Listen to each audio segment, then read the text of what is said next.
the roof of the net. Nice one. Straight down the middle. So a good performance from both teams here.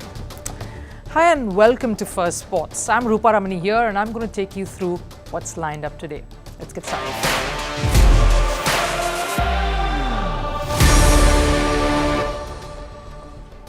Now, we do not like one-sided battles. That's just what true fans are like. Most of you will agree with me. We like a good contest, a fight amongst equals.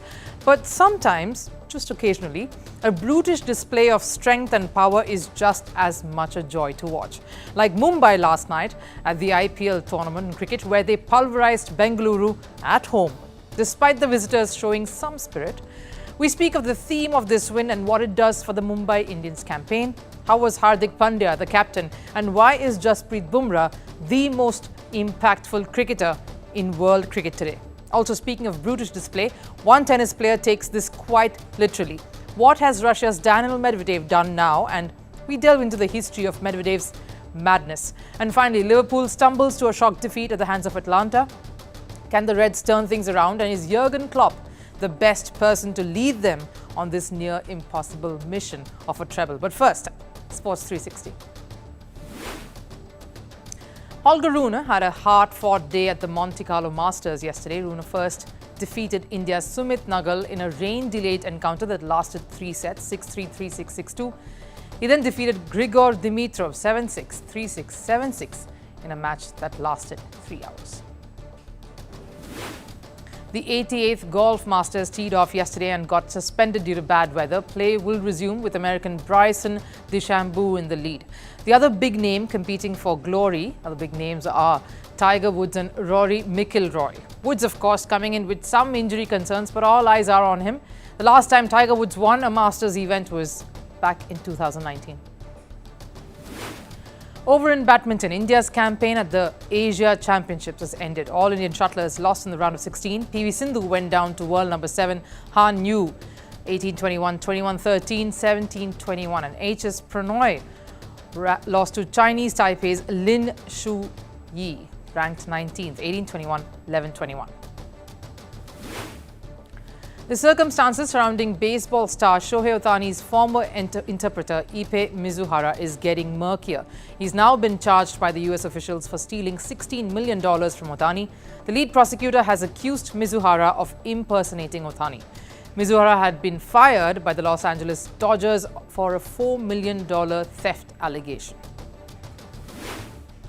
Former NFL player O.J. Simpson, who was sensationally acquitted in 1995 of murdering his former wife and her friend, has died at the age of 76. Simpson's death comes 2 months after he was diagnosed with cancer. Simpson was acquitted in a case that was deemed as the trial of the century.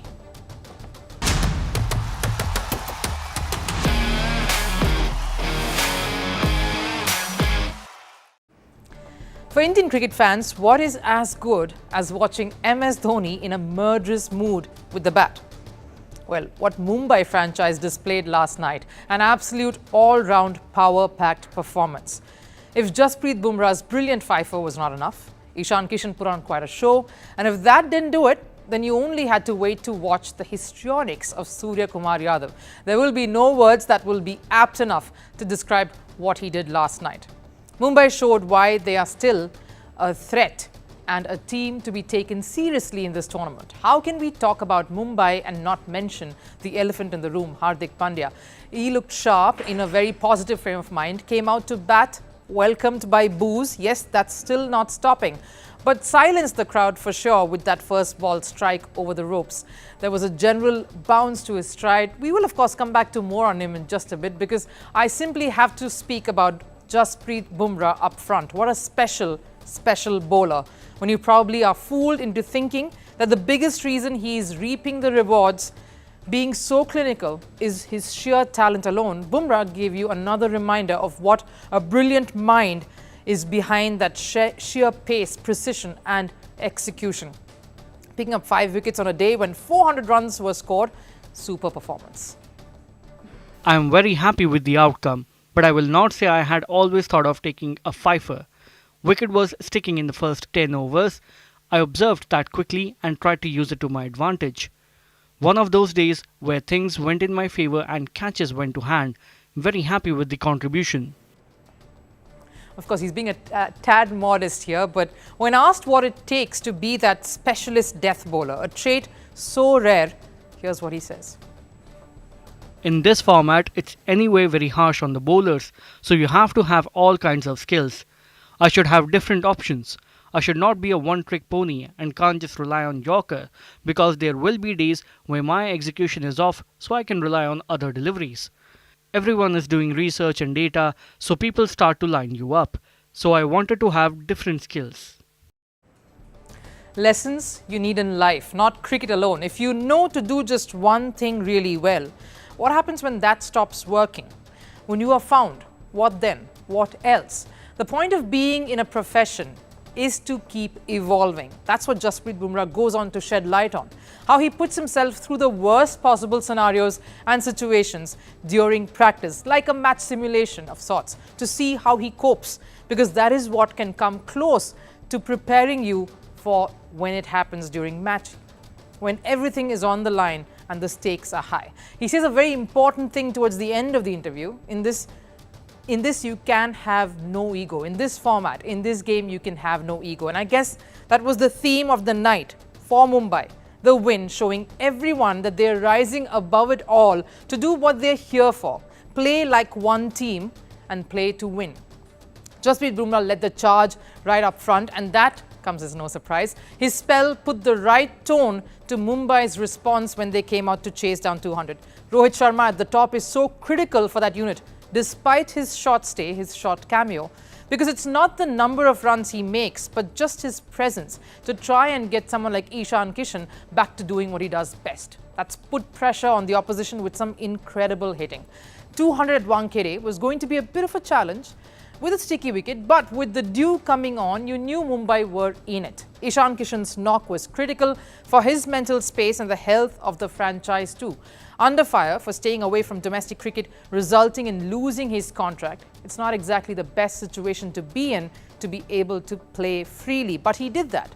And it was the perfect platform for someone like Surya Kumar to come right in, and he did things only he can. It's tough bowling to Surya Kumar Yadav, especially when he's on song, and he showed another reiteration of just why he is the way he plays, and what a way to say he's back. And then we of course get to Hardik Pandya. He definitely seems to be in a good space. Despite the persisting boos, that's not ending for a while now. And this time, Virat Kohli, the opposite Bengaluru former captain, shushed the cries and the crowd and asked them to applaud and cheer for him instead. That was the other significant moment from the game last night. It was a match that had Indian cricket superstars from both teams, and you could see the mutual respect and admiration they had for each other, especially after the match got over. The way Virat Kohli supported Hardik Pandya and even hugged him right after the game. To Mohammad Siraj, just showing his awe and admiration to Jasprit Bumrah. That was heartening to see. But what a united, power-packed performance by Mumbai. Sure, they have the talent and the skills to put up quite a show, but clearly, you could see that they have had a few chats. They've put the league and their performance as a team as priority, and it showed. And maybe there was some divine intervention at play here too. These are, of course, pictures that came out on the day of the match. Players and management going to the famous temple in Monday to seek blessings. That's pretty much been the theme to Hardik Pandya's social media handle as well. Some spirituality and peace probably being harnessed to turn the tide. And hey, whatever it is, it's sure working, at least for now. Now, saying bye-bye to a sport you've been a part of for decades is definitely hard. And the last year, the last season, the last tournament becomes all the more nostalgic. It spurs you to give a final push, to end on a high, and add many laurels as you can to your career. That's what Liverpool and manager Jurgen Klopp would be feeling, would be sensing. Klopp has won 8 trophies with the club and is set to leave Anfield at the end of this season. It was momentarily emotional when he did make that announcement that this would be his last, but that changed quickly now as the players seem more motivated. That seems to be the underlying emotion. And going by the intensity Liverpool had been displaying or playing with, it looked like Jurgen Klopp might end his season with a quadruple. After all, not a quadruple with Champions League in it, but a quadruple with success in the Europa League. Their academy players were shining, competing against the top guns, even clinching the Carabao Cup against Chelsea despite injuries to their mainstays.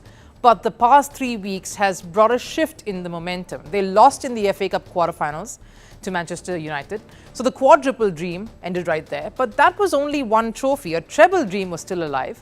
But the recent draw against Manchester United again in the Premier League has put them in the second spot and has halted their surge to the top, giving Arsenal the edge over Liverpool here. And yesterday's Europa League defeat against Atalanta in the first leg of the quarterfinals has dented their chances of glory at the Europa League too. Atalanta, who are 6th in the Serie A points table, beat Liverpool 3-0, a game where Liverpool were favourites to win. So a loss here is a little disheartening. And Jurgen Klopp is a hard taskmaster. He minced no words while criticising his side after the game last night.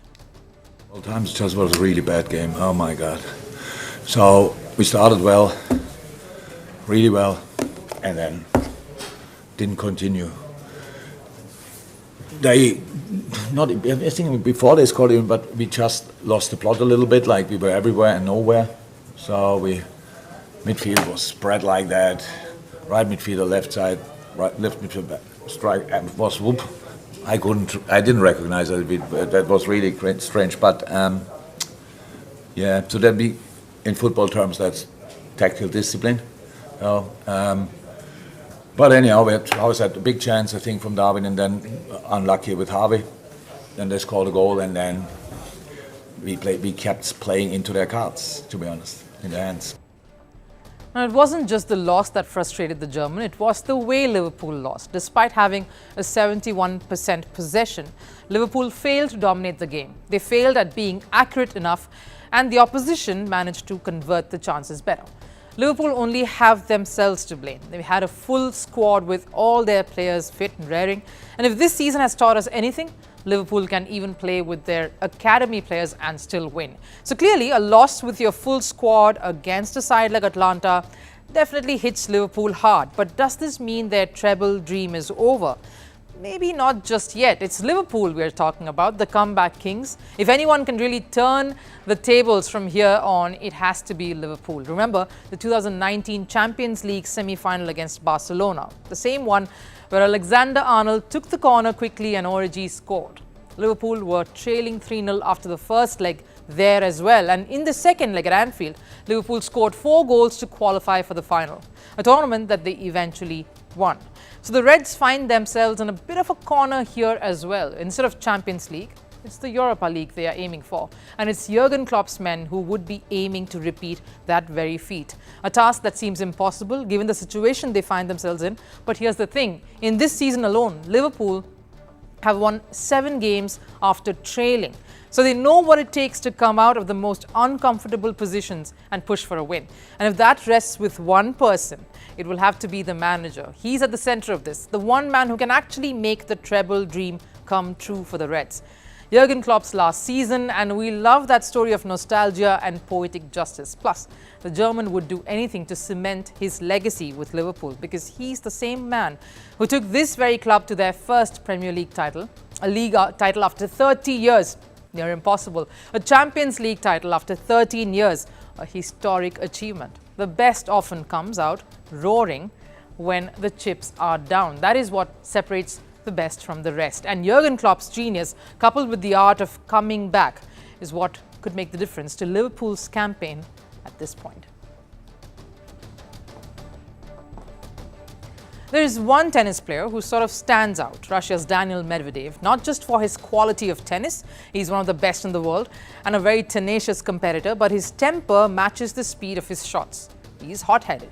He is short-tempered and has a habit of throwing a tantrum now and then. He acts like a child having a fuss about one thing.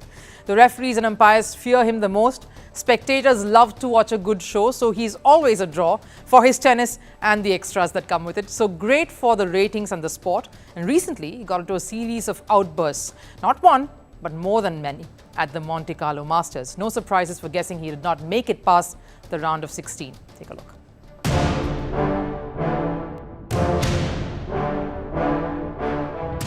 Roger Federer's grace, his calm and composed demeanour. Rafael Nadal's aggression, raw energy and that winning mentality. And the genius of Novak Djokovic mixed with a dash of arrogance. All a reflection of how modern-day tennis has evolved. The legends of the game symbolized different styles and yet made tennis popular in their own way as the decades wore on. And yes, it's great to celebrate and follow the champions of any sport. But any sport needs characters, players who bring that little extra to the game. And one such player in tennis is Russia's Daniil Medvedev. He's among the top 10 players in the world. But what has really made him a rather curious character has been his temper. Yes, of course, he's a Russian, that explains it. You expect a little extra from them always. They're feisty, talented superstars. But hey, come on, you'd correct me right away saying, but look at Maria Sharapova, all grace and charm. And she won a horde of tennis fans and Grand Slam events were sold out just to watch her. Well, I guess that's one common thread between Sharapova and Medvedev. You'd pay to watch them on and off the court. During the round of 16 game at Monte-Carlo Masters, Medvedev added another chapter into his tussles with officials. In the match against his compatriot Karen Khachanov, who probably knows Medvedev too well, Medvedev was involved in a heated exchange with an official. After losing the first set, Medvedev had an opportunity to bounce back in the second. He was up 5-4 in the second set but failed to break Khachanov's serve. And Medvedev started seething after he claimed an incorrect call from the line judge. He threw his racket in frustration and started arguing with the chair umpire Carlos Bernat. The matter didn't end there. Medvedev proceeded to rant at tennis official Cédric Mourier about the standard of umpiring in the tournament. It's this guy in the glasses. He doesn't need glasses because he doesn't see anything. He should not be a referee. It's in front of him. It's a slow ball, 15-30 and 5-all. He's a bad referee and he should be out of the referee circle. If you followed tennis, you surely have seen Medvedev get riled up. He's always scolding or ranting or venting about something that would have ticked him off. Just a day before, he had a foul-mouthed tirade over a few line calls during his match against Gael Monfils, where he stood like a petulant child as the chair umpire came over to coax him and tell him not to take it out on the line umpire. Temper tantrums and Medvedev are a match made in hell. During the 2022 Australian Open semi-final against Stefanos Tsitsipas, Medvedev lost his cool at the chair umpire too. Umpire Jaume Campistol issued a warning to Medvedev for obscenity. He had passed a comment on Tsitsipas' father. Angered by the warning, Medvedev started yelling at the match umpire. He was fined for his ranting. He ended up winning the match, and with that win, some sensibility dawned on him too. I regret it all the time because I don't think it's nice. I know that every referee is trying to do their best. I think if we look back at myself 5 years ago when I started playing, there was less attention on me. But I was just insanely crazy. So I do regret it 100%. But in the heat of the moment, I just lost it. I can get really emotional. I've been working on it. I guess it's a work in progress, alright, because Medvedev has not changed at all. The Russian continues to indulge in verbal quarrels. Often it's with the umpires. And yes, it did get a tad violent.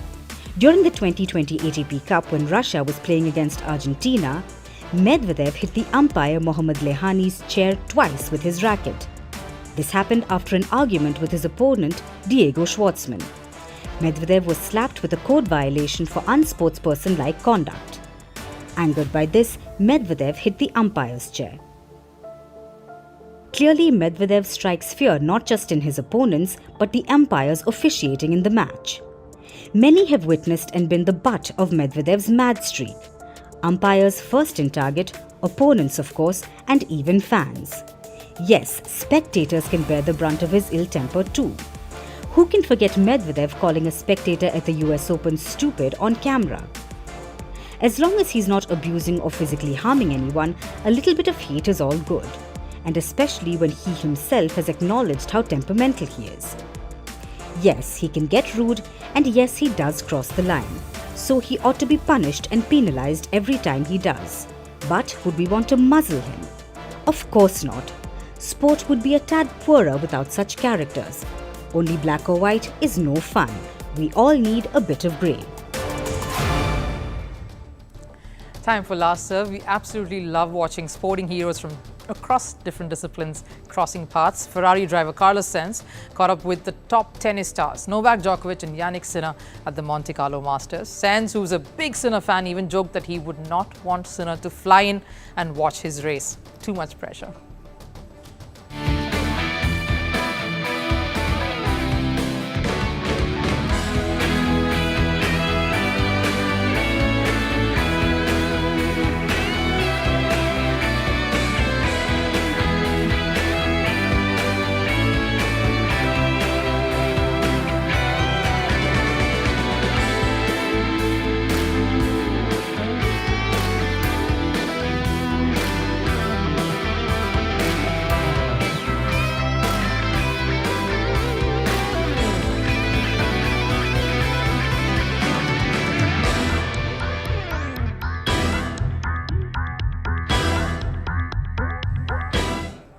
That wraps up First Sports here for us. Of course, enjoy a great weekend. I'll see you again on Monday. Till then, take care.